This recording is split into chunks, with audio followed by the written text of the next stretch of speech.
अस्सलाम वालेकुम and hello everyone, welcome back to my channel. आज की इस वीडियो में मैं आपके साथ बहुत ही यूज़फुल टिप्स जो है वो शेयर करूंगी जो आपके लिए मोटिवेशनल होंगी कि आप किस तरह से अपने किचन को ऑर्गेनाइज या आप अपने किचन को किस तरह से मैनेज कर सकते हैं। तो टिप नंबर 1 है थिंक पॉजिटिव। ये जो फर्स्ट टिप है ना, ये बाकी सारी टिप्स को फॉलो करने के लिए बहुत ज़्यादा ज़रूरी है। चाहे हम वो किचन को मैनेज कर रहे हो, चाहे हम पूरे घर को मैनेज कर रहे हो। जो एक लेडी का काम होता है, जो हाउस वाइफ का काम होता है, जो होम मेकर का काम होता है, वो यही होता है कि वो हर चीज़ को एक ऑर्गेनाइज वे में जो है लेकर चलती है। और इसके लिए सबसे पहली चीज़ है कि अगर हम पॉजिटिव रहेंगे तो ही हम सब चीज़ों को मैनेज कर सकेंगे। तो पॉजिटिव हमें इस वे में रहना है कि किस तरह से हम कुकिंग करते हैं, क्लीनिंग करते हैं, या हम किसके लिए ये सब कुछ कर रहे हैं। हम ये अपने बच्चों के लिए भी कर रहे होते हैं, हम मोस्टली ससुराल के लिए भी कर रहे होते हैं, हम मोस्टली अपने मेके में भी कर रहे होते हैं। तो हमें कभी भी ये नहीं सोचना कि मैं ससुराल में क्यों करूं या मैं अपने मेके में क्यों करूं, क्योंकि हम होम मेकर्स हैं, हम हाउस वाइफ्स हैं। हमें अपने घर को मैनेज करना है, हमें अपने घर को चलाना है। और ये हम सब उस वक्त बेहतर तरीके से कर सकते हैं जब हमारे माइंड के अंदर पॉजिटिविटी होगी। जब हम पॉजिटिव रहेंगे तो हमें सब कुछ पॉजिटिव ही मिलेगा।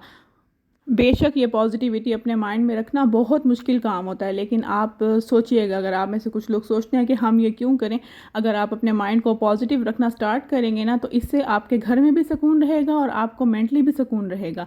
और आपकी अपनी लाइफ जो है वो एक लेवल पे आ जाएगी और आप पुरसुकून तरीके से अपना घर जो है उसको घर बना सकेंगे।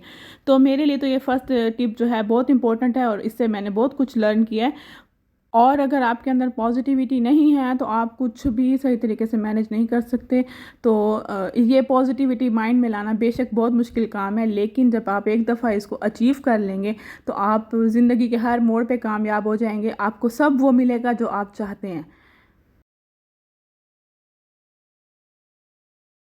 चलें जी, बातें करते करते मेरे बर्तन तो वॉश हो गए हैं और अब मैं क्या कर रही हूँ, अब मैं यहाँ पे सिंक क्लीन कर रही हूँ। अक्सर क्या होता है, हम बर्तन धोने के बाद सिंक तो वॉश कर लेते हैं, लेकिन हम जो ये ड्रेन इसका होता है इसको हम क्लीन नहीं करते, जो कि इसकी क्लीनिंग बहुत ज़रूरी है। यहाँ पे ही कॉकरोचेस पैदा होते हैं और यहाँ पे स्मेल आती है अक्सर, और यहाँ पे चिकनाई वगैरह जमा हो जाती है। तो मैंने क्या किया था, मैंने बेकिंग सोडा थोड़ी देर के लिए इसके ऊपर डाल के 5 मिनट के लिए छोड़ दिया था, उसके ऊपर गर्म पानी डाल दिया था। हाँ, अगर आप डेली क्लीनिंग करेंगे तो आपका सिंक भी कभी क्लॉग नहीं होगा। और अगर आपका सिंक क्लॉग है तो आप बेकिंग सोडा डाल के थोड़ी देर उसके ऊपर विनीगर डाल के उसको छोड़ दें और उसके ऊपर फिर गर्म पानी डालें तो आपका ड्रेन जो है वो बहुत अच्छे से क्लीन हो जाएगा। टिप नंबर 3 है कि सिंक को वाइप करना है हमने। जब भी हमने बर्तन वॉश करने हैं हमने सिंक को वाइप करना है। इससे क्या होगा, ना ही इस पे पानी के निशान जमेंगे, और चाहे आप 3 साल बाद, 4 साल बाद, 10 साल बाद भी आपका सिंक जो है वो बिल्कुल नया लगेगा, उसकी शाइन जो है बरकरार रहेगी। सिंक क्लीनिंग के लिए आप एक कोई भी माइक्रोफाइबर क्लॉथ या कोई भी आपके पास घर में ओल्ड टी शर्ट्स हैं या ओल्ड टॉवल हैं, आप उसको कट करके सिंक को वाइप करने के लिए अपने पास रख सकते हैं और इजीली आप जो है अपना सिंक वाइप कर सकते हैं। फोर्थ टिप जो है, ये भी बहुत इंपॉर्टेंट टिप मैं आपके साथ आज शेयर कर रही हूँ। मैं जब यहाँ आई थी तो मैंने तकरीबन एक दफ़ा ही शायद जो है कोई क्लीनर लिया था, जो मैंने बाज़ार से लिया था, और ये वही बॉटल है। और उसके बाद मैं हमेशा क्लीनर घर बनाती हूँ। किस तरह से बनाती हूँ, मैंने एक बड़ा चम्मच भर के इसमें बेकिंग सोडा का ऐड कर दिया और उसके ऊपर मैं तकरीबन 2 कप जो है पानी का ऐड कर रही हूँ। बस इसमें पानी ऐड करने के बाद हम तकरीबन जो है 3 से 4 टेबल स्पून इसमें लिक्विड सोप ऐड कर देंगे। जो भी हम बर्तन वॉश करने के लिए लिक्विड सोप यूज़ करते हैं तो हमने वो ऐड कर दिया और इसको मैं थोड़ी देर के लिए शेक करूँगी। बहुत ज़्यादा शेक नहीं करना क्योंकि इसके ऊपर झाग बन जाएगी, बस इतना सा शेक करूँगी कि इसके अंदर बेकिंग सोडा जो है मिक्स हो जाए। अब ये स्टेप है ना, आपने बहुत एहतियात से करना है। अब इसके अंदर तकरीबन हाफ कप के करीब विनीगर ऐड कर रही हूँ, लेकिन विनीगर आपने एक साथ पूरा नहीं डाल देना। वो हाफ कप आपने थोड़ी थोड़ी क्वांटिटी करके डालनी है और इसको तकरीबन 1 घंटे के लिए छोड़ देना है। क्या होगा, बेकिंग सोडा और तो हमने इसके अंदर वाइट सिरका ऐड किया वो आपस में रिएक्ट करेंगे और उसके ऊपर झाग बनती रहेगी, तो वो झाग बाहर भी निकलती रहेगी। बेहतर है आप इसको सिंक एरिया के करीब रख के फिर आप इसको बनाएं। और इस तरह से हमारा ऑल पर्पस क्लीनर जो है ये रेडी हो गया। टिप नंबर 5 ये है कि हमेशा जो है स्क्वायर डिशेस यूज़ करें अपने काउंटर टॉप को ऑर्गेनाइज करने के लिए। अक्सर जो है राउंड डिशेस भी मिलती हैं, तो ज़रूरी नहीं है कि आप कोई बहुत महंगे वाली डिश ख़रीदें या कुछ बहुत फैंसी किस्म की डिश ख़रीदें। आप कोई भी सिंपल स्क्वायर ट्रे जो है आपके घर में, अगर छोटा ट्रे कोई अवेलेबल है तो अपनी ऑयल बॉटल्स और ये सब चीज़ें मैनेज करने के लिए आप वो ले सकते हैं। इस तरह मैनेज करने से और ऑर्गेनाइज़ करने से क्या होता है कि हम इजीली अपना काउंटर टॉप जो है उसको क्लीन कर सकते हैं। इजीली हम पूरी एक ट्रे हटाएंगे और पीछे से हम उसकी क्लीनिंग कर लेंगे। तो ये चीज़ें अगर हम अपनी डेली रूटीन में शामिल करें, इनको क्लीन करने में, इनको वाइप करने में टोटल मिला के आपको 10 मिनट भी नहीं लगते अगर आप डेली इन चीज़ों को अपनी आदत में शामिल कर लें। और इस तरह से आपको जो है उसकी डीप क्लीनिंग भी किचन की हर वक्त नहीं करनी पड़ती। तो टिप नंबर 6 ये है कि जब भी आप ऑयल बॉटल्स या आपके पास ऑयल जग है या कुछ भी है, तो उसके नीचे आप कोई भी कॉटन क्लॉथ रख सकते हैं या टिश्यू पेपर रख सकते हैं। इस तरह जो है आपका ट्रे गंदा नहीं होगा। टिप नंबर 7 ये है कि हमने जो है क्लोथ्स, जो किचन टॉवल्स हैं, वो हमें स्पेसिफाई कर लेने हैं कि एक से हम किचन का काउंटर टॉप वगैरह क्लीन करेंगे, उसकी कैबिनेट्स वगैरह क्लीन करेंगे, और एक जो है हम किचन के स्टोव वगैरह जो ऑयली एरिया होता है वो हम क्लीन कर सकते हैं। तो यहाँ पे टिप नंबर 8 है कि हमें अपनी किचन की शेल्फ्स, कैबिनेट्स और अप्लाइंसेस जो है उनको हमें डेली क्लीन करना है। इससे हमें डीप क्लीनिंग की ज़रूरत नहीं पड़ेगी और हमारा किचन हर वक्त नीट और टाइडी रहेगा। और यहाँ मैं वही स्प्रे यूज़ कर रही हूँ जो मैंने ऑल पर्पस क्लीनर बनाया है, वही बॉटल में यूज़ करके स्प्रे करके जस्ट मैं जो है ऊपर से वाइप कर रही हूँ। आप देखें कितनी शाइनी आपकी जो है सरफेस लग रही है। अब सेम स्प्रे से ही मैं जो है किचन के कैबिनेट्स क्लीन कर रही हूँ। ये ऐसा क्लीनर है, ये हर एरिया पे, आपके ग्लास पे, आपके जो है फॉयल, अब देखिए मैं यहाँ पे फॉयल क्लीन करूँगी इसी क्लीनर से। ये इतनी जल्दी से चिकनाई काटेगा कि मुझे कुछ भी एक्स्ट्रा करने की ज़रूरत नहीं, क्योंकि फॉयल हर वक्त तो चेंज नहीं की जाती। तो जब ये मतलब फटने लगती है तो तब मैं इसको चेंज करती हूँ, वरना मैं इसको इसी क्लीनर से ही क्लीन कर लेती हूँ। ये क्लीनर जो है आपके किचन को जर्म फ्री बना देगा, इंसेक्ट्स फ्री बना देगा, कोई चूंटियाँ, मक्खी, मच्छर आपके किचन में नहीं आएगा। और ये एक ऑर्गेनिक क्लीनर है। आप इजीली जो है अपने शेल्फ पे, अगर आपने रोटी भी बेलनी है तो आप इजीली रोटी भी बना सकते हैं या वेजिटेबल्स कट कर सकते हैं। इसी तरह से मैंने यही सेम क्लीनर से जो है फ्रिज साफ़ कर ली है। और देखें जो है काउंटर टॉप भी बहुत शाइनी लग रहा है, फ्रिज भी।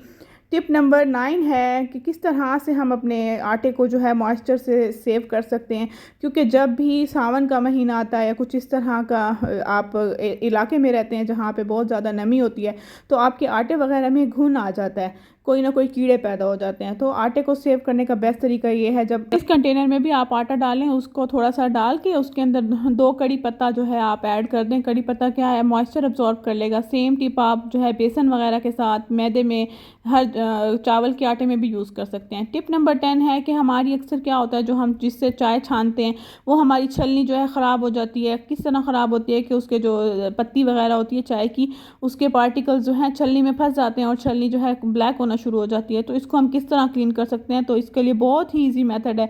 आपने बस जो है एहतियात करनी है, आपने छलनी को एहतियात से जो है चूल्हे पे गरम करना है, और गरम करने से बहुत ज़्यादा जो है उसके जो पार्टिकल्स होंगे वो जल जाएंगे। इधर मैं जो है रिकॉर्ड करना भूल गई थी, पहले मैंने इसको टीथ ब्रश से जो है मेरे पास एक्स्ट्रा था उससे मैंने क्लीन कर लिया था। आपको उसके पार्टिकल्स भी नज़र आए होंगे। और फिर मैंने इसके ऊपर जो है जो मेटल स्क्रबर होता है उससे इसको अच्छे से क्लीन कर लिया था। आप देखें कितनी अच्छे से मेरी छलनी जो है साफ़ हो गई है। तो छलनी जो है बार बार आपको नई भी नहीं लेनी पड़ेगी, और आपकी छलनी जो है वैसे ही पहले की तरह शाइनी और सारी क्लीन हो गई है।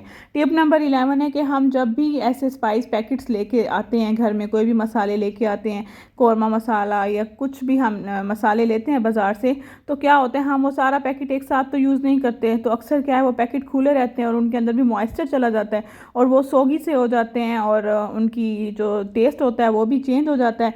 तो बेटर ये है कि जो हमारे पास अबाया पिन्स होती हैं घर में, हर घर में मौजूद होती हैं ये पिन्स, तो हम उसके साथ जो है इसको टक करके और पैकेट्स को सेव कर सकते हैं, बजाय इसके कि आप बार बार स्टेपल पिन्स यूज़ करें या बार बार आप जो है टेप वगैरह लगाएं। तो सबसे बेस्ट है ये अबाया पिन्स, और आप इनको जो है रीयूज़ भी कर सकते हैं ईजीली।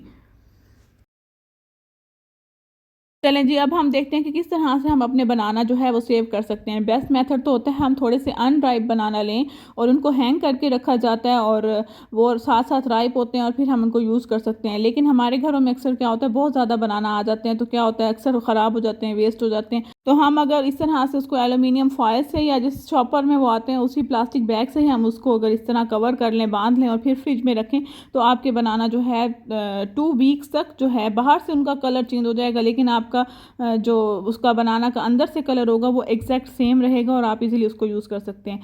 टिप नंबर 13 है कि किस तरह से हम अपने प्लास्टिक बैग जो हैं उनको ऑर्गेनाइज कर सकते हैं। ये हर घर में एक मसला होता है कि एक बड़ा सा शॉपर होता है, उसके अंदर छोटे छोटे प्लास्टिक बैग्स जो हैं सब डाले हुए होते हैं और उससे किचन की लुक भी बहुत ख़राब हो रही होती है।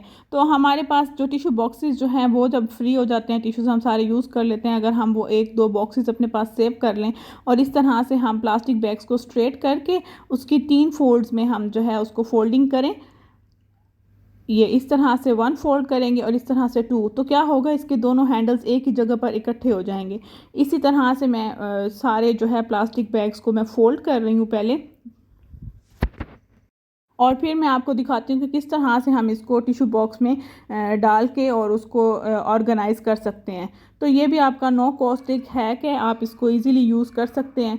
मैंने सारे प्लास्टिक बैग्स जो हैं सेम स्टाइल में फ़ोल्ड कर लिए हैं। अब देखें ये जो हैंडल्स हैं ना प्लास्टिक बैग के, यहाँ से, तो इसके अंदर हम दूसरा प्लास्टिक बैग लेंगे और एक साइड से हम इसको डालेंगे और फिर प्लास्टिक बैग को हम स्ट्रेट कर देंगे पीछे वाले प्लास्टिक बैग के ऊपर ओवरलैप करते हुए, और फिर हम उसको फोल्ड करना शुरू कर देंगे। इस तरह से हम इसकी फोल्डिंग करेंगे। बिल्कुल आपने जो है इसको स्मार्ट वे में फ़ोल्ड करना है, बहुत ज़्यादा मोटा मोटा आपने फ़ोल्ड नहीं करना। आगे अब फिर इसके प्लास्टिक बैग्स के हैंडल्स जब आ जाएंगे तो हम उसके अंदर और एक प्लास्टिक बैग ऐड करेंगे और उसको पिछले वाले प्लास्टिक बैग के ऊपर ओवरलैप करते हुए उसकी मज़ीद फोल्डिंग कर देंगे। तो इस तरह हमारा जो है प्लास्टिक बैग का एक फुल रोल जो है वो तैयार होता जाएगा। मैंने सारे प्लास्टिक बैग्स का इस तरह रोल तैयार कर लिया और इसको हम टिश्यू बॉक्स के अंदर इजीली इंसर्ट कर देंगे और फिर हम इसको अपनी रिक्वायरमेंट के अकॉर्डिंग इसको हम इजीली यूज़ कर सकते हैं।